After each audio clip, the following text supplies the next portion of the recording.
Hey guys, this is Miss Denver going over section 2 for chapter 18. I've attached the study guide to the U.S. History Google Classroom. And also Mr. Rumpel has put up a website for U.S. history and world history. So the main idea of this chapter is after World War II, China became a communist nation and Korea was split into a communist North and a democratic South. Why it matters.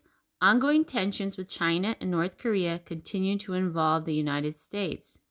And these are the terms and names that we'll talk about as we go through the chapter.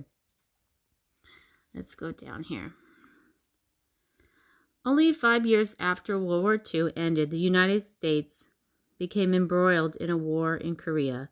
The policy of containment had led the United States into battle to halt communist expansion.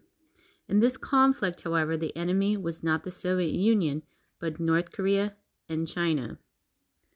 For 2 decades, Chinese communists had struggled against the nationalist government of Chiang Kai-shek. The United States supported Chiang. Between 1945 and 1949, the American government sent the nationalists approximately $3 billion in aid. And that is your first term. Okay, right there. Oh, and for your first question, it asks, how long after World War II did the United States get involved in North Korea? And that's right there for number 1. For the second question on your study guide, you're being asked to copy this chart down. And these are the 2 leaders that were opposing each other, the nationalists and the communists. The Americans are supported the nationalists. And you can see that this guy here, Chiang Kai-shek, he ruled in southern and eastern China, relied heavily on aid from United States, struggled with inflation in a failing economy, suffered from weak leadership and poor morale, and communist Zedong ruled in northern China, relied heavily on financial aid from Soviet Union, attracted peasants with promises of land reform, and benefited from experienced guerrilla army and a highly motivated leadership. Many Americans were impressed by Chiang and admired the courage and determination that the Chinese nationalists showed in resisting the Japanese during the war. However, U.S. officials who dealt with Chiang had held a different view. They found his government inefficient and hopelessly corrupt. Furthermore, the policies of Chiang government undermined nationalist support. For example, the nationalists collected a grain tax from farmers, even during the famine of 1944. When city dwellers demonstrated against a 10,000% increase in the price of rice, Chiang's secret police opened fire on them. In contrast, the communists led by Zedong gained strength throughout the country. In the areas they controlled, communists worked to win peasant support. They encouraged peasants to learn to read, and they helped to improve food production. As a result, more and more recruits flocked to the Communist Red Army. By 1945, much of northern China was under communist control. Renewed civil war. As soon as the defeated Japanese left China at the end of World War II, cooperation between the nationalists and the communists ceased. Civil war erupted again between the 2 groups. In spite of the problems in the nationalist regime, American policy favored the nationalists because they opposed communists. And up here, this is another term that you need to do. As soon as the defeated Japanese left China at the end of World War II, cooperation between the nationalists and the communists ceased. Civil war erupted again between the 2 groups. In spite of the problems in the nationalist regime, American policy favored the nationalists because they opposed communism. And that's number 3 in your study guide. Question. From 1944 to 1947, the United States played peacemakers between the two groups while still supporting the nationalists. However, U.S. officials repeatedly failed to negotiate peace. Truman refused to commit American soldiers to back up the nationalists, although the United States did send $2 billion worth of military equipment and supplies. The aid wasn't enough to save the nationalists, whose weak military leadership and corrupt abusive practices drove the peasants to the communist side. In May 1949, Chiang and the remnants of his demoralized government fled to the island of Taiwan, and that's another term, which Westerners call Formosa. After more than 20 years of struggle, the communists ruled all of mainland China. They established a new government, the People's Republic of China, which the United States refused to accept as China's true government. America reacts to communist takeover. And this is number 4. The American public was stunned that China had become communist. Containment had failed. In Congress, conservative Republicans and Democrats attacked the Truman administration for supplying only limited aid to Chiang. If containing communism was important in Europe, they asked, why was it not equally important in Asia? The State Department replied by saying that what had happened in China was a result of internal forces. The United States had failed in its attempts to influence these forces, such as Chiang's inability to retain the support of his people. Trying to do more would only have started a war in Asia, a war that the United States wasn't prepared to fight.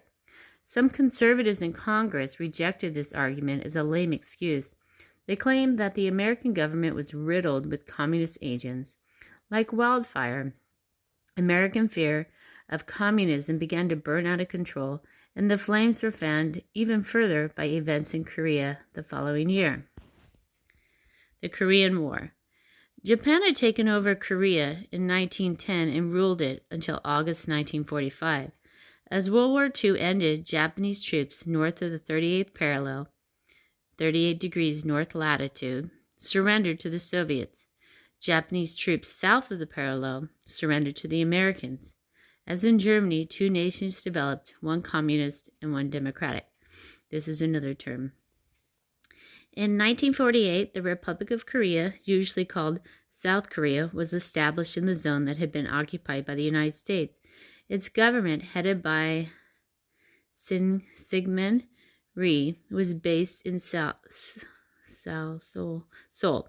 Korea's traditional capital. Simultaneously, the communists formed the Democratic People's Republic of Korea in the north. Kim Il-sung led its government, which was based in Pyongyang.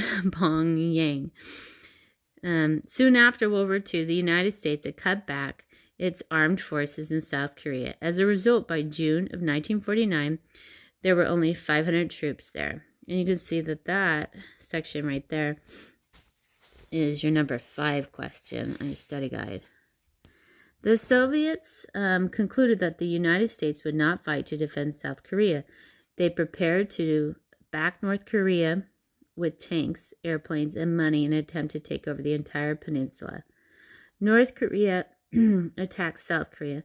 On June 25, 1950, North Korean forces swept across the 38th parallel in a surprise attack on South Korea. The conflict that followed became known as the Korean War.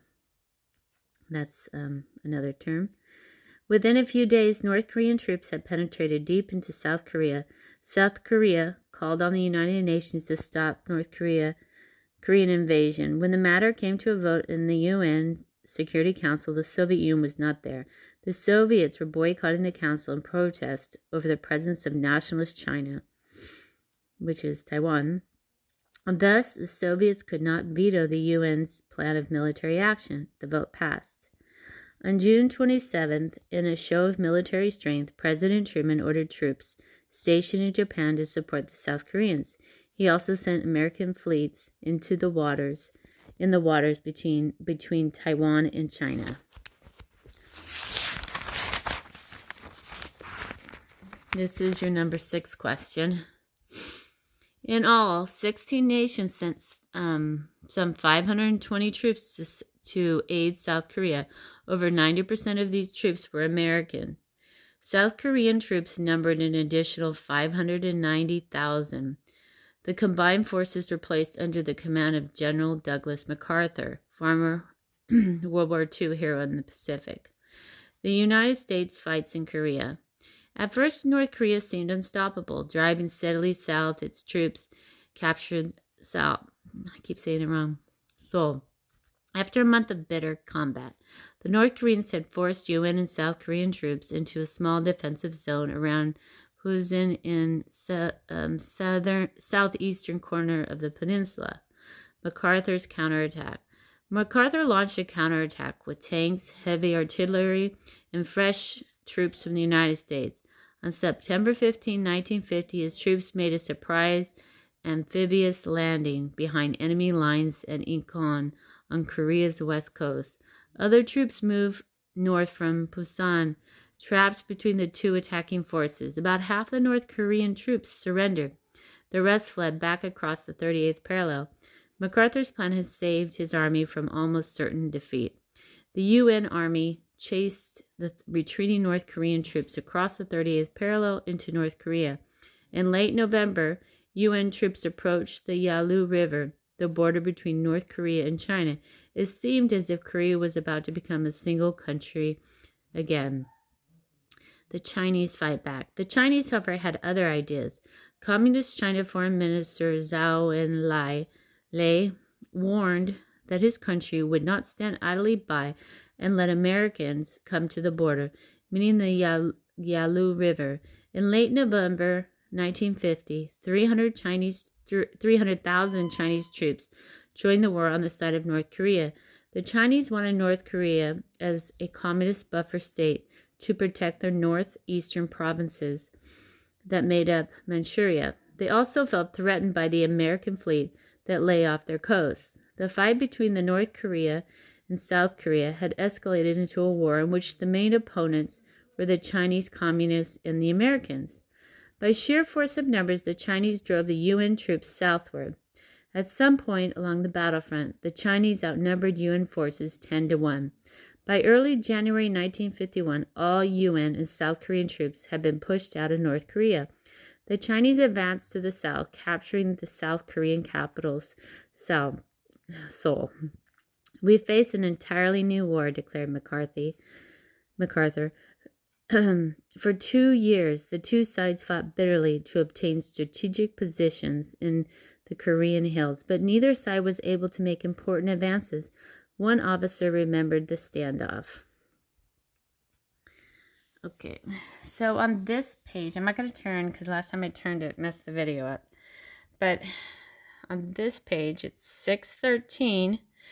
It's asking you to create, so it's number 7, and it says create a timeline using this page. So I have 1950, and you could see over here, June 1950.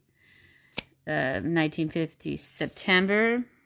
So you're just going to be going down, filling in these boxes, and completing your timeline for number 7 of your study guide.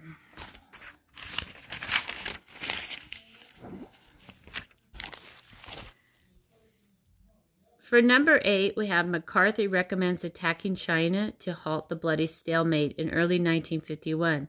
MacArthur called for an extension of the war into China, convinced that Korea was the place where the communist conspirators have elected to make their play for global conquest. MacArthur called for the use of nuclear weapons against Chinese cities. Truman rejected MacArthur's request. The Soviet Union had a mutual assistance pact with China. Attacking China would set off World War III. As General Omar N. Bradley, chairman of the Joint Chiefs of Staff, said, an all-out conflict with China would be the wrong war, at the wrong place at the wrong time, and with the wrong enemy. Instead of attacking China, the UN and South Korean forces began to advance once more, using the U.S. 8th Army, led by Matthew B. Ridgway, as a spearhead. By April 1950, Ridgway had taken Seoul and had moved back up to the 30th parallel. The situation was just what it had been before fighting began. McCarthy versus Truman. Not satisfied with the recapture of South Korea, McCarthy continued to urge waging a full-scale war against China, certain that his views were correct. McCarthy tried to go over the president's head. He spoke and wrote privately to newspaper and magazine publishers, and especially to Republican leaders. McCarthy's superiors informed him that he had no authority to make decisions of policy. Despite repeated warnings to follow orders, McCarthy continued to criticize the president. President Truman, who, as president, was commander-in-chief of the armed forces, and thus McCarthy's boss, was just as stubborn as McCarthy. Truman refused to stand for this kind of behavior. He wanted to put together a settlement of the war, could no longer tolerate a military commander who was trying to sabotage his policy. So this is number 8. So what happened to McCarthy? On April 11th, 1951, Truman made the shocking announcement that he had fired McCarthy. Many Americans were outraged over their hero's downfall. A public opinion poll showed that 69% of the American public backed General McCarthy, in an honor usually awarded only to the heads of government. New York City honored him with a ticker tape parade.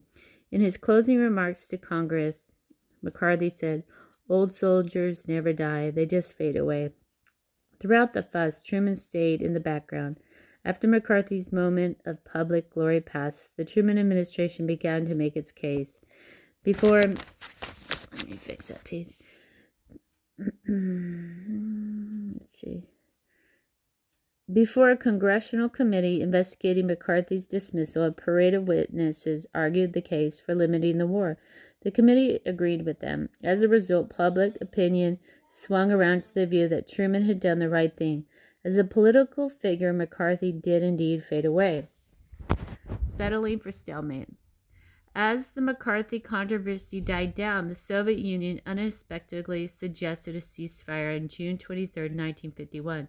Truce talks began in July 1951. The opposing sides reached agreement on 2 points: the location of the ceasefire line at the existing battle line and the establishment of a demilitarized zone between the opposing sides. Negotiators spent another year wrangling over the exchange of prisoners. Finally, in July 1953, the two sides signed an armistice ending the war. So let's see. So this is number 9 question. It says, what is a stalemate? At best, the agreement was a stalemate. On the one hand, the North Korean invaders had been pushed back, and communism had been contained without the use of atomic weapon. On the other hand, Korea was still 2 nations rather than 1. Okay, so I'm going to stop there. I want to encourage you to please do your study guides. Go on to Mr. Rempel's Google Classroom.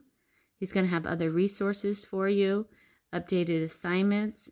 If you need help, text me.